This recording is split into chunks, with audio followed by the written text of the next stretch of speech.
Actually இது வந்து ஒரு ஆர்டருங்க. ஃப்ளவர் ப்ரேஸ்லெட் ஒரு குட்டி பாப்பாவுக்கு பர்த்டேக்காக ஆர்டர் பண்ணியிருக்காங்க.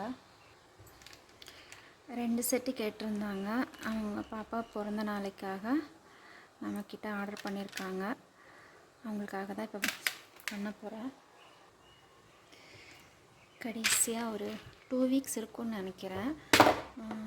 அப்பா நேம் வச்சு bracelet, adjustable thread bracelet video ஒன்று போட்டிருந்தேன். அதுக்கு நிறைய என்கொயரிஸ் வந்துச்சு. எங்களுக்கு நேம் ப்ரேஸ்லெட் எல்லாம் பண்ணி தருவீங்களா சிஸ்டர் அப்படின்னு. ஓகே அப்படின்னு கிட்டத்தட்ட ஒரு 20+ ஆர்டர்ஸ் வந்துச்சு. நான் எல்லாருக்குமே ரெஸ்பான்ஸ் பண்ணிக்கிட்டு ஆர்டர்ஸ் எடுத்து பண்ணி கொடுத்துட்டேன். அதில் சில என்கொயரிஸும் வந்துச்சு. ஆனால் அதில் வந்து ஒருத்தங்க வந்து மெசேஜ் பண்ணியிருந்தாங்க, நீங்கள் வந்து அப்பா ப்ரேஸ்லெட் மட்டும்தான் பண்ணுவீங்களா, அம்மா ப்ரேஸ்லெட் பண்ண மாட்டிங்களா அப்படின்னு. அது வந்து ஓகே, அவங்க காமனாக கேட்குறாங்க அப்படின்னு நான் அதை விட்டுட்டேன். நான் அதை கொஞ்சம் சீரியஸாக எடுக்கலை.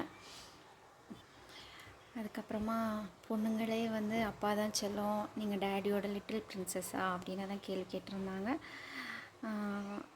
கொஞ்ச நேரம் வந்து சரி ஓகே இதுக்கு ரெஸ்பான்ஸ் பண்ண வேணாம் அப்படின்னு நினச்சிட்டு தான் விட்டுட்டேன். ஏன்னா எல்லாருமே சிலவங்க வந்து சீரியஸாகவும் கேட்பாங்க, விளையாட்டாகவும் கேட்பாங்க அப்படின்னு நினச்சி விட்டுட்டேன். ஆனால் வந்து அவங்க திரும்பவும் 2 வாட்டி அழுத்தமாக கேட்டுட்டு வந்து வேறு ஏதோ கேட்டிருந்தாங்க. நான் அவங்களுக்கு பதில் சொல்லிகிட்டு இருந்தேன், இதோட ரேட் எவ்வளோ என்ன ஏதுன்னு கேட்டுட்டு இருந்தாங்க. ஆமாம், அந்த பதில் மட்டும் சொல்லிவிட்டு விட்டுட்டேன். அதுக்கப்புறமா கொஞ்ச நேரம் கழித்து வந்து அவங்க போட்டிருந்த மெசேஜை வந்து எனக்கு ஃபார்வேர்ட் பண்ணிவிட்டு அது கீழே வந்து கேட்ட கேள்விக்கு பதிலே வரல அப்படின்னு சொல்லி கொஷின் மார்க் போட்டிருந்தாங்க. ஓகே, பதில் சொல்லிடலாம் அப்படின்னு சொல்லி தான் சொல்கிறேன். எனக்கும் எங்கள் அப்பாவுக்குமான உறவு வந்து 6 வயசு 6 மாதம் அவ்வளோதாங்க. ஆனால் வந்து எங்கள் அப்பா எனக்கு வந்து 2 பெரிய பொக்கிஷத்தை கொடுத்துட்டு போனார். அது யாருன்னா அவரோட அம்மா, அவரோட அப்பா, என்னோடய பாட்டி தாத்தா. இந்த மாதிரி பாட்டி தாத்தாலாம் இருப்பாங்களானாலும் எனக்கு தெரியாது. மோஸ்ட்லி அம்மா சைடு தான் பார்த்துப்பாங்க அப்படிம்பாங்க, அப்பா சைடு பார்த்துப்பாங்களா அப்படின்னலாம் எனக்கு தெரியாது.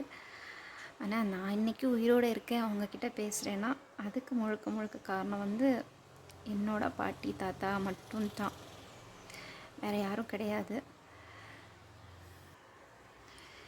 அது மாதிரி எங்கள் பாட்டி தாத்தாவுக்கும் ஒரு கிட்டத்தட்ட ஒரு 16-17 பேரன் பேத்திங்க எல்லாருமே இருக்காங்க. ஆனாலும் எல்லாத்த விட ஸ்பெஷல்னால் நான் தான். அதுக்கு காரணம் வந்து நாங்கிறத விட என்னோடய தாத்தா எப்பவும் சொல்லுவார், அவள் ஏன் ஜானோட பொண்ணு அப்படிம்பார். அந்த அளவுக்கு எங்கள் அப்பா வந்து பயங்கர இஷ்டம் எங்கள் தாத்தாவுக்கு. எங்கள் அப்பாவும் அப்படி தான். அவருக்கு ஃபேமிலினா தான் ஃபஸ்ட்டு, அதுக்கப்புறம் தான் எல்லாம். அவரை தாண்டி ஃபேமிலிக்கு எதுவும் வரக்கூடாது அப்படிங்கிற மாதிரி ரொம்ப பத்திரமா பார்த்துக்குவார். ரொம்ப வருஷம்லாம் அவர் இல்லை. அவரோட லைஃப் வந்து எப்போவுமே ரொம்ப நல்லவங்களாக இருந்தாங்கன்னா யாருக்குமே பிடிக்காது அந்த மாதிரி. அவர் வந்து 21 வயசில் கல்யாணம் பண்ணிக்கிட்டார். 28 வயசில் அவரோட லைஃப் முடிஞ்சிடுச்சு. அவ்வளோதான். ஸோ அதனால் எனக்கு வந்து எங்கள் அப்பா மேலே பாசம் ஏன் அதிகங்கிறத விட அவர் மேலே மதிப்பு, மரியாதை, பாசம் அதிகமாக இருக்கிறதுக்கு காரணமே வந்து என்னோடய பாட்டி தாத்தா மட்டும்தான், மற்ற யாரும் கிடையாது. அதுக்கப்புறம் வந்து இன்னொரு கேள்வி இருந்துச்சு, ஏன் உங்களுக்கு உங்கள் அம்மாவெல்லாம் பிடிக்காதா அப்படின்னு. சின்ன திருத்தம், எங்கள் அம்மாவுக்கு என்ன பிடிக்காது அவ்வளவுதான். அது ஏன் என்ன எதுக்கு அப்படின்னா நான் இது வரைக்கும் கேட்டதில்லை. பிடிக்காதுன்னா பிடிக்காது. ஆக்சுவலி கேள்வி கேட்குறது தப்பில்லை. ஒருத்தங்க நம்மளோட கேள்வி அவாய்ட் பண்ணுறாங்க அப்படின்னு தெரிஞ்சும் திரும்பவும் அதே கேள்வி கேட்குறது ரொம்பவே தப்பு.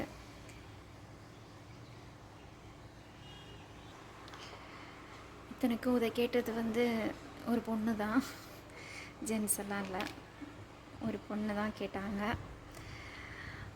அவங்க ஒரு வேளை சொல்லியிருக்கலாம், சிஸ்டர் எனக்கு அம்மா ப்ரேஸ்லெட் செஞ்சு கொடுங்க, இல்லை அம்மா ப்ரேஸ்லெட் வீடியோ போடுங்கன்னு கேட்டுருக்கலாம். இந்த மாதிரி அன்வான்டாக கேட்க வேண்டாம் அப்படின்னு தான் என்னோடய பாயிண்ட் ஆஃப் வியூ. அவ்வளோதான். மற்ற மாதிரி யாரும் ஹர்ட் பண்ணுறதுக்காக இந்த வீடியோ போடலை. ஆனால் நான் கொஞ்சம் ஹர்ட் ஆனேன், அதனால தான் இந்த வீடியோ.